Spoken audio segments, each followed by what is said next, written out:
Assalamualaikum warahmatullahi wabarakatuh. Nama saya Adikoli Prasetya dengan NPI 146210067 dengan rekan saya.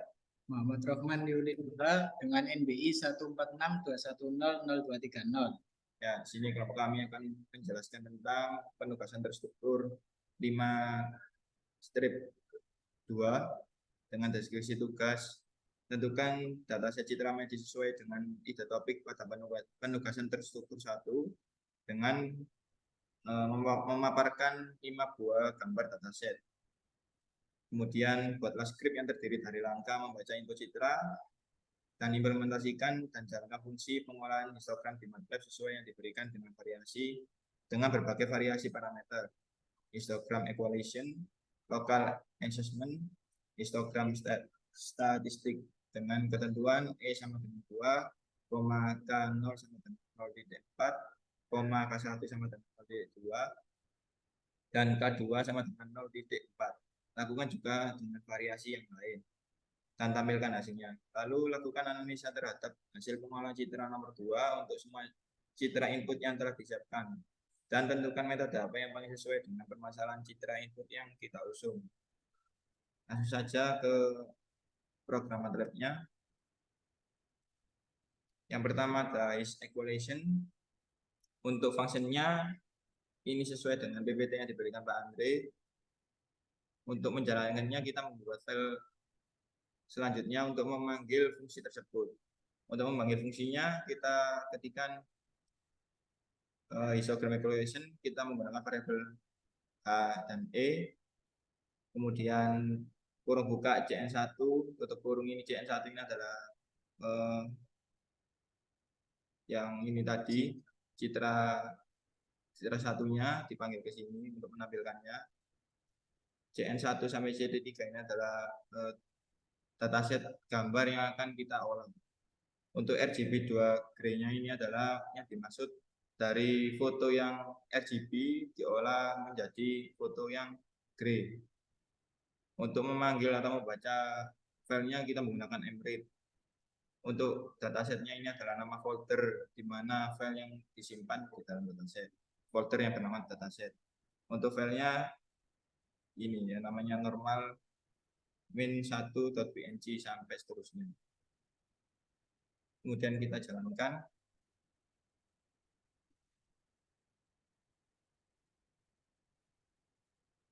Ya, muncul hasil gambar dari citra 1 yang kita panggil tadi. Kemudian kita coba panggil untuk citra yang lain, bagaimana hasilnya. Kita panggil citra yang ketiga.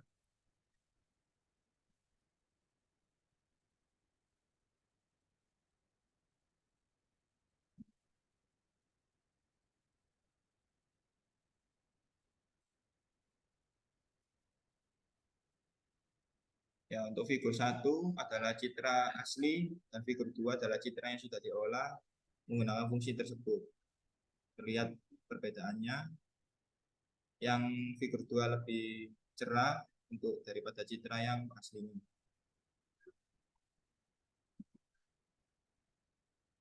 Kemudian kita akan menjelaskan tentang fungsi dislokal. Sama untuk fungsi ini sudah dipaparkan dalam PPT dari Pak Andre, dan kita akan menerapkannya dengan memanggil fungsi tersebut dengan cara kita gunakan variabel HL atau dislokal untuk memanggil fungsi tadi. Untuk memanggil gambarnya atau membaca gambar filenya kita menggunakan mread dataset ya seperti tadi, nama foldernya kemudian nama filenya. Untuk menampilkannya kita menggunakan figur subplot ini untuk menata tampilan yang akan muncul pada layar. Kemudian ada mshow adalah untuk memilih gambar yang akan ditampilkan atau hasil olahan gambar yang akan dimunculkan di layar. Untuk title-nya kita menggunakan citra asli agar tidak bingung dan membedakan mana citra yang asli dan yang sudah diproses. Untuk ukuran jendela, kita ketetanggaannya ukurannya adalah W sama dengan 9. Langsung kita coba menjalankan programnya.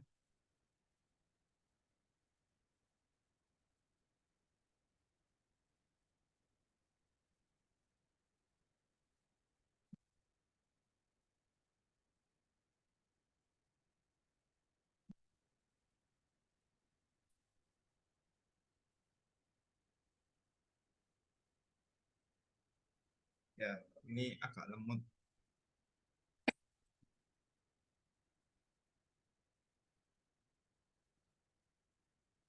Nah, muncul hasilnya, hasil gambar dari proses tadi. Untuk citra asli, kita dapat lihat perbedaannya dengan citra yang sudah diolah menggunakan fungsi local adjustment. Kita coba menggunakan ukuran jendela ketetanggaan yang bervariasi.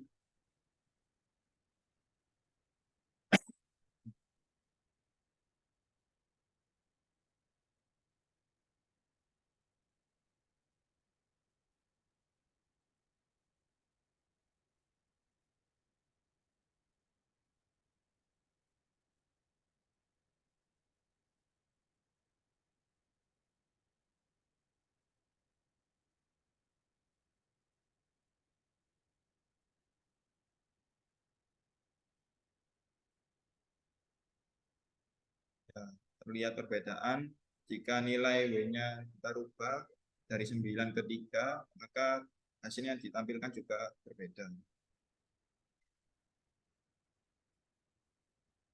Kemudian akan dilanjutkan dengan rekan saya, Mas Rohman. Baik. Selanjutnya saya akan menjelaskan tentang function M global min, yang dimana function global min dan juga satunya function global deviasi ini nanti akan digunakan untuk histogram statistik. Jadi untuk global min ini fungsi untuk menghitung min global sebuah citra. Di sini sesuai yang ada dengan di PPT, MN merupakan ukuran baris dan kolom, yang dimana M adalah baris dan N adalah kolomnya. Kemudian H adalah jumlah kemunculan setiap nilai keabuan atau Gray-nya. Kemudian P, probabilitas kemunculan setiap nilai keabuan. Kemudian diolah R hingga nilai keabuan 0 hingga 255. Kemudian menghitung minnya. Sedangkan untuk global deviasi ini berfungsi untuk menghitung standar deviasi global sebuah citra. Ini sebenarnya mirip dengan global min. Namun di sini yang membedakan untuk menghitung minnya di sini M sama dengan sum R. Ini ada petik 1 titik kali P, sedangkan yang global deviasi menggunakan SQRP. Sum kemudian R, ini titik 1 min MU kali pangkat 2 kali titik kali P. Dan dari kedua fungsi tadi, global min dan global deviasi, ini digunakan di histogram statistik, yang dimana di histogram statistik memiliki 6 parameter ya. Untuk yang pertama A yaitu citra input, kemudian K0, K1, K2 dan E adalah konstanta, dan kemudian D adalah ukuran jendela ketetanggaan.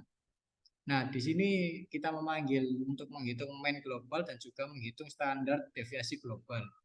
Pada PPT yang telah dijelaskan pada Elitab, sebenarnya ada toolbox dari MATLAB yang untuk global min ini kalau nggak salah min2 untuk toolboxnya, jadi function built-in dari MATLAB. Kemudian global deviasi ini kalau tidak salah std2 itu. Kemudian namun di sini dijelaskan berdasarkan PPT diberikan function untuk membuat function sendiri. Setelah itu jarak dari tepi citra dan sebagainya ini sudah tertera ada di PPT-nya. Dan ini sebuah function untuk menghitung histogram statistik. Kemudian Di sini kita membuat skrip sendiri untuk membaca citra yang berasal dari datasets yang minimal 5. Di sini kita menggunakan 6 gambar, kemudian K0, K1 konstanta di ukuran jendela ketetanggaan. Di sini sesuai dengan yang ada di soal. Untuk variasi pertama E sama dengan 2, K0 sama dengan 0,4, K1 sama dengan 0,02, dan K2 sama dengan 0,4, dan D sama dengan 3. Kemudian kita memanggil fungsi histogram statistik, yang dimana kita membuat variabel HS, kemudian memanggil fungsinya dengan input yang sesuai yang ada pada variabel sebelumnya ini. Kemudian kita menampilkan dengan memanggil figur dan subplot, timeshow, JN1 adalah citra asli, dan sebagainya. Kemudian kita coba running, jalankan. Nah, di sini untuk function local enhancement dan juga function histogram statistik memang ketika di run itu agak lama, mungkin dikarenakan mengolah datanya yang berat.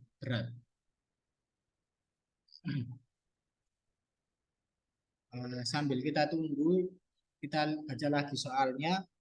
Di sini tertera lakukan juga dengan variasi nilai lain. Nanti kita juga akan mencoba untuk variasi nilai lain, jika coba untuk mengcustomnya. Dan kita cek apakah sudah muncul belum. Kita tunggu.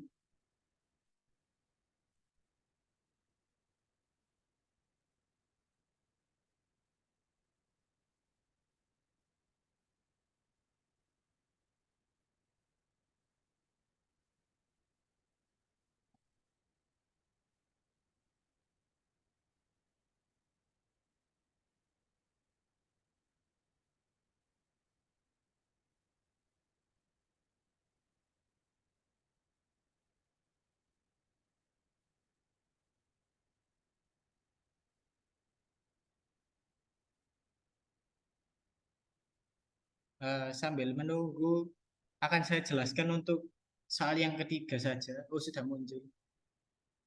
Nah, ini untuk hasil dari histogram statistiknya. Jadi di sini bisa kita perbesar. Di sini terlihat tampak perbedaannya bahwa citra asli seperti gambar di kiri, sedangkan histogram statistik ada di kanan. Untuk hasilnya memang tidak sempurna atau tidak sebagus yang ada di PPT, karena di PPT menggunakan contoh tulang. Nah, di sini memang kurang untuk bagian gelapnya ini, ketika menampilkan putihnya terlalu putih. Jadi kita coba untuk variasi lain. Kita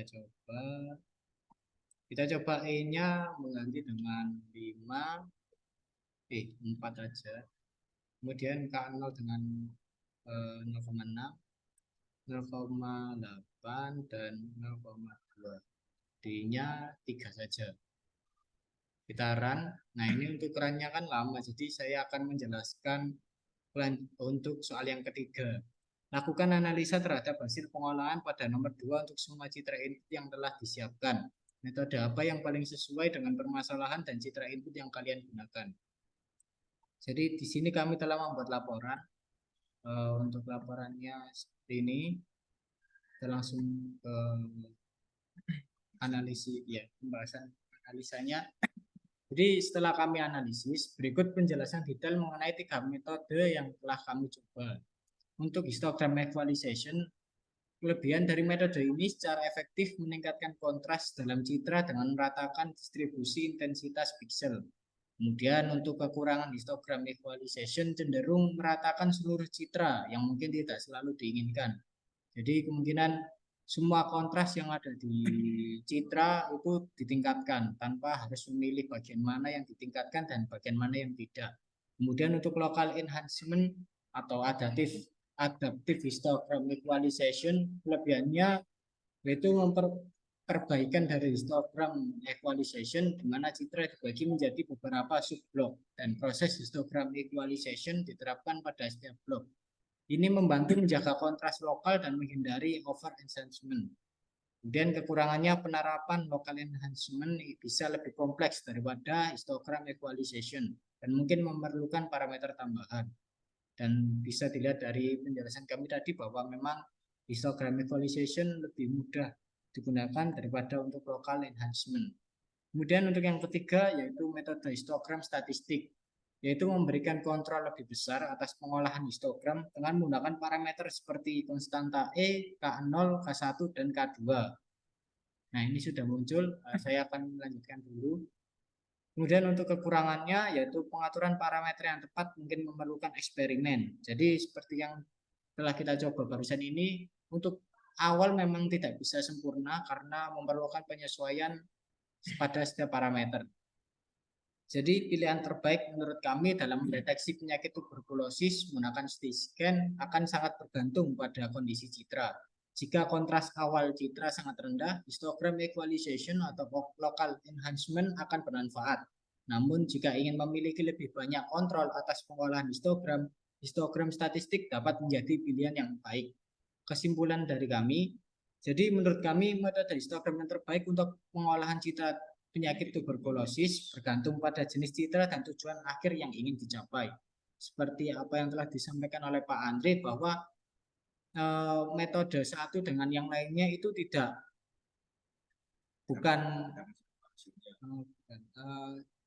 bukan berarti metode histogram ini lebih baik dari local enhancement maupun histogram statistik. Jadi tergantung kebutuhan apa yang ingin dicapai. Jika kita ingin mengkontraskan secara keseluruhan, histogram equalization itu lebih cocok digunakan. Sedangkan bagian-bagian tertentu itu menggunakan local enhancement. Sedangkan jika ingin yang lebih expert lagi bisa menggunakan histogram statistik. Jadi kesimpulannya seperti itu. Dan kita lihat hasilnya seperti ini. Ini hasil dari custom variasi yang telah kami lakukan. Terlihat untuk bagian hitam lebih banyak. Di sini tampil lebih putih lebih banyak. Meskipun di sini memerlukan lebih banyak lagi penyesuaian. Oleh karena itu dengan berjalannya waktu kami akan mencoba memperbaiki dan mengolahnya dengan lebih baik lagi. Sekian dari kami, apabila ada salah kata dan kekurangan informasi mohon maaf. Terima kasih. Assalamualaikum warahmatullahi wabarakatuh.